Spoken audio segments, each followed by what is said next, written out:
What does the Bible say about self-defense? There's actually only one verse in the scriptures that really speaks directly to self-defense. It may not be the verse you're thinking of. The verse is actually found in Exodus chapter 22, and it says this: "If a thief is found breaking in and is struck so that he dies, there shall be no blood guilt for him.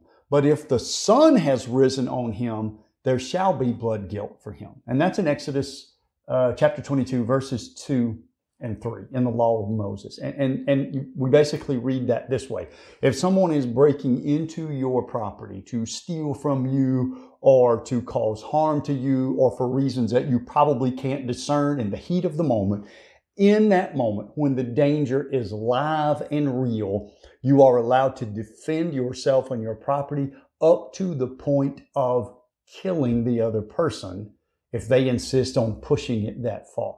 However, once the immediate danger is done, once they have left your house and left your property, it uses the symbol of once the sun's come up and the danger of the night, the danger of the attack is over, you can't seek revenge. So if someone is breaking in and attacking you or your family, you have a right to defend yourself, even to the point of death, it says.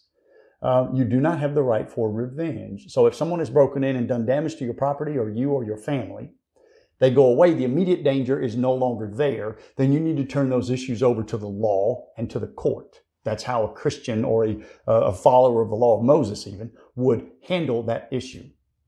Now, I know a lot of folks say, but didn't Jesus overturn this in the Sermon on the Mount when he said, turn the other cheek? But here's what I think is important to remember. As Jesus was setting these laws, setting his comments up, he would say, "You have heard it said, thou shalt not murder. You have heard it said, thou shalt not steal." Notice here, he didn't say, "You have heard it said that if a thief breaks in at night, da da da da da." He said, "You've heard it said, an eye for an eye and a tooth for a tooth." What Jesus is saying is this: I'm not overturning anything that Moses said about self-defense.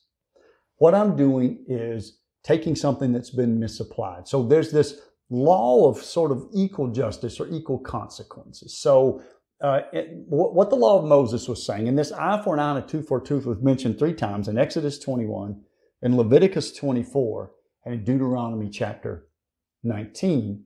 Moses brings this up, and it's basically to say if someone knocks out your tooth, it's okay that they suffer a consequence, they suffer a punishment, but you can't just kill them and their whole family. If they knock out a tooth, knock out their tooth. And it was just saying, let's set reasonable consequences. And this is what Jesus is saying.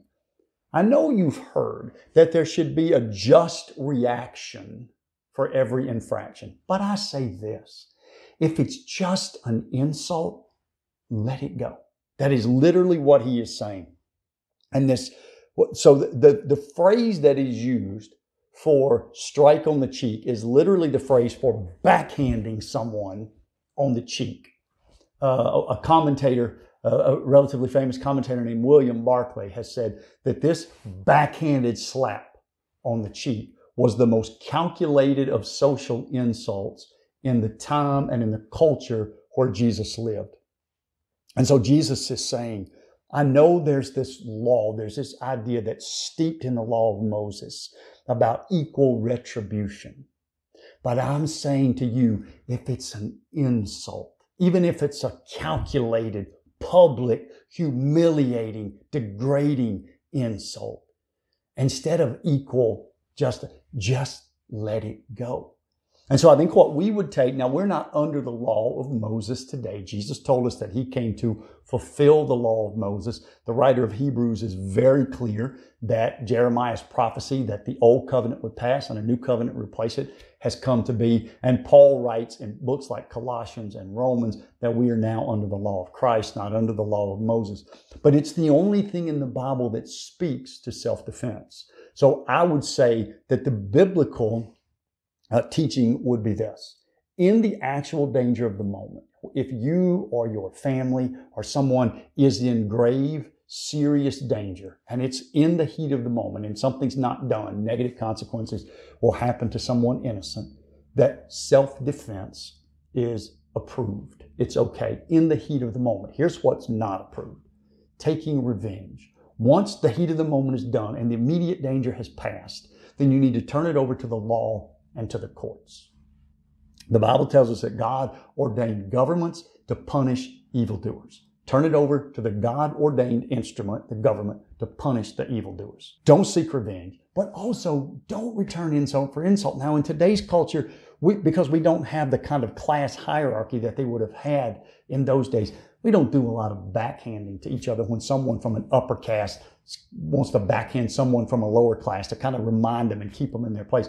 But we do. We roll our windows down on the highway and cuss at each other, and we throw the middle finger at each other. And I think Jesus is just saying this: I know you've heard about the law of equal retribution, and for the courts to enforce, that's fine. But if someone insults you, cusses at you, flips you off, just let it go. In fact, he says, turn the other cheek to them. If you want to say one curse word at me, that's fine. I'm not going to retaliate. You can say 2 cuss words at me, and I'm still not going to retaliate. I think those are the lessons that we draw from our Exodus 22 verses and our verses in the Sermon on the Mount in Matthew.